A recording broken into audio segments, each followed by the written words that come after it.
Welcome back to the channel, guys. I'm Sheldon, and this is Behind the Enthusiast. Today, we are saying farewell to my DRZ. Yes, this girl is going away for the winter. She's not leaving the channel. Haven't really done a whole lot with her. But today, I am prepping her for winter. I've just washed her, so she looks pretty clean right now. Haven't really ridden her all summer, other than getting my full M, which was a huge deal for me. I'm finally up to date. I have a GM license now, and so I don't have to worry about anything expiring anymore, so that's great. And this lovely girl happened to be the reason why I passed. I ended up going with my favorite bike, the one that I'm most comfortable on, the lightest bike as well.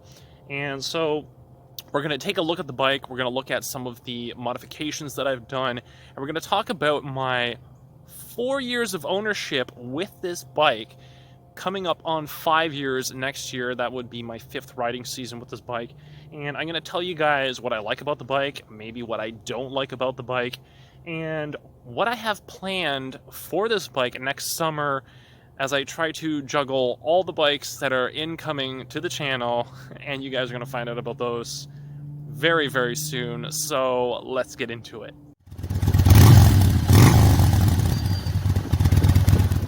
So we're going to start off with a quick walk around of the bike right now.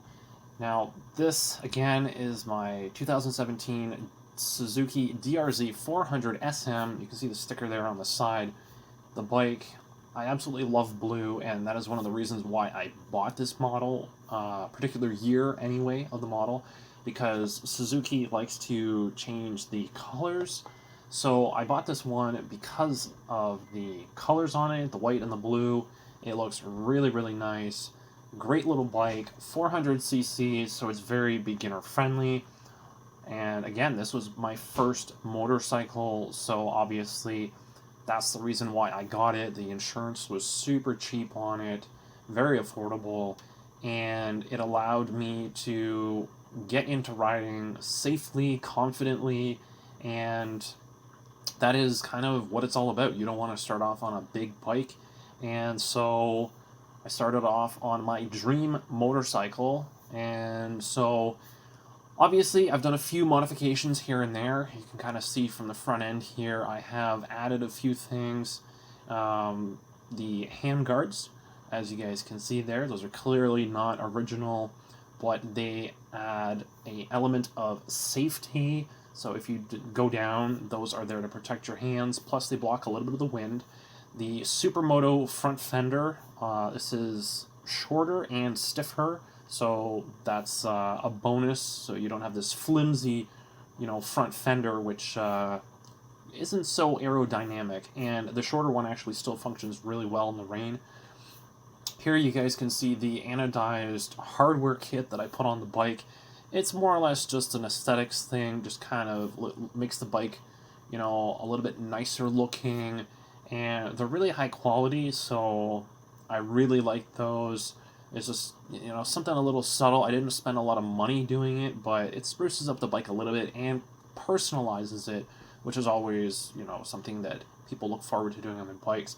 Now, as you guys can see here, the rim is blue, so, it ties right in, and the brakes are really nice on it. Switching over to the rear end here, you guys can see that that's the kind of ugly rear end that everyone complains about. I do have plans to change that to an LED one for safety reasons, because I do like to ride around at night. The exhaust, completely stock. I'm not modifying that whatsoever. It already sounds really good to me, so no need to change that. The valve stem caps, anodized blue, again, to tie it in with the rim, so that's a nice little touch there. The pouch on the back, there is a kit that comes with the bike. I pull that out, and I usually use this to put a spare set of gloves in there, or sunglasses, or whatever. The Zeus clips here allows you to access the airbox and a little bit of the battery as well. Those are really, really convenient. I really like that feature on the bike. And of course, what bike, would be complete without a helmet lock? Super, super convenient, so I love that. Now, the instrument cluster here, obviously, everything is laid out really, really well, really simple.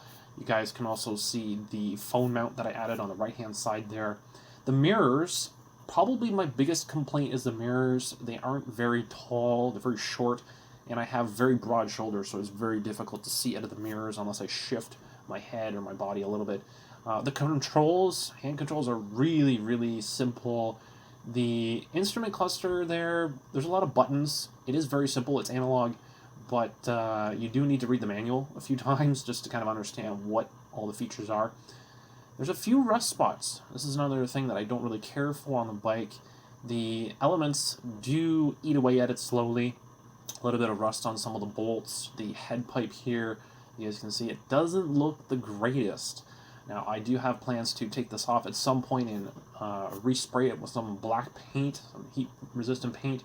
These two screws here holding on the chain guard, those strip so easily it's not even funny. So when you're cleaning your chain, relubing it, whatever, you might want to buy some spares of those.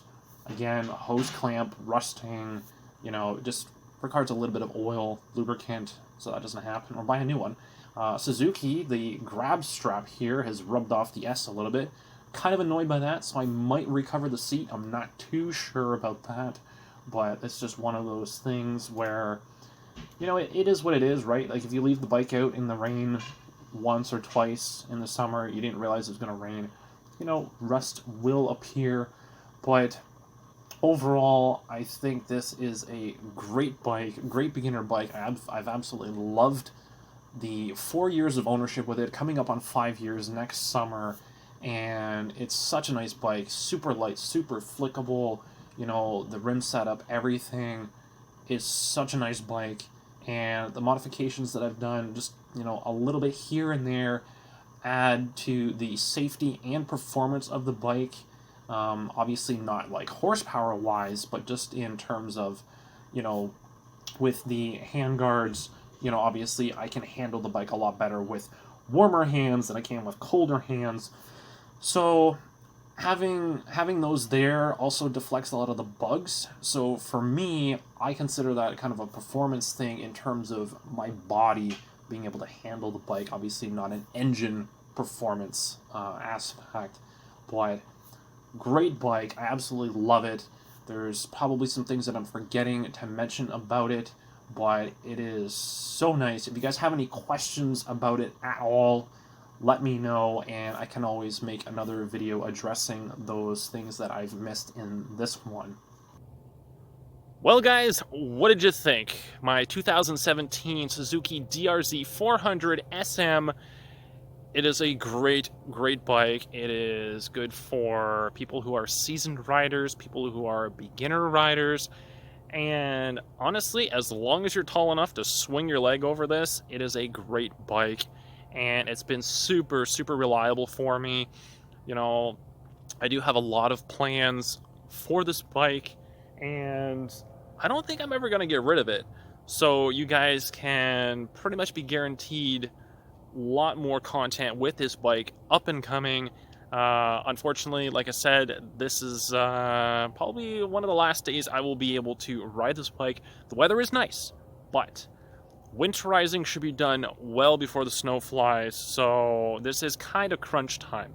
So if you guys have any comments or questions, leave them down below for me, and I will do my best to address those. If you guys like this video, make sure to smash that like button so I know that it's working. And as usual, be sure to subscribe so you guys don't miss out on future content on the channel, and I will catch you guys in the next one.